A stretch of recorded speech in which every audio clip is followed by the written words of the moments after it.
4 foot বরফে পা ডুবিয়ে 7 কিমি হেঁটে শ্বশুর বাড়িতে গেলেন নববধূ। আর ভাইরাল হিমাচলের দম্পতির এই ভিডিও। আপনিও দেখবেন নাকি?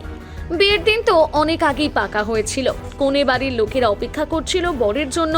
এদিকে তুষারপাতে বিপর্যস্ত গোটা হিমাচল প্রদেশ।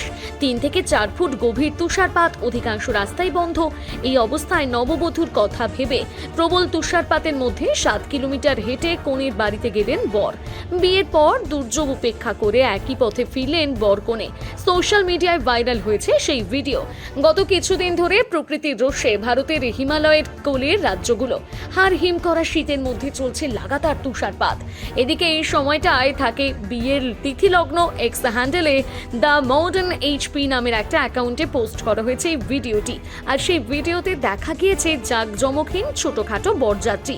একদম সামনে স্যুট টাই পরা বর, তরুণের মাথায় পাগড়ি, গলায় মালা, পাহাড় ঘেঁষা বরফের রাস্তা দিয়ে হেঁটে হেঁটে কনের বাড়ি যাচ্ছেন তিনি। বলা যায় বরফ ডিঙিয়ে বিয়ে করতে যাচ্ছেন তরুণ। আর ফেরার সময় অবশ্য সঙ্গে ছিলেন এক গলা ঘোমটা দেওয়া নবপরিণীতা বধূও। বরের হাত ধরে বরফের ওপর দিয়েই হেঁটে হেঁটে প্রথমবার শ্বশুর বাড়িতে ফিরছে সে। যদিও ভিডিওর সত্যতা যাচাই করেনি আমাদের সংবাদ মাধ্যম।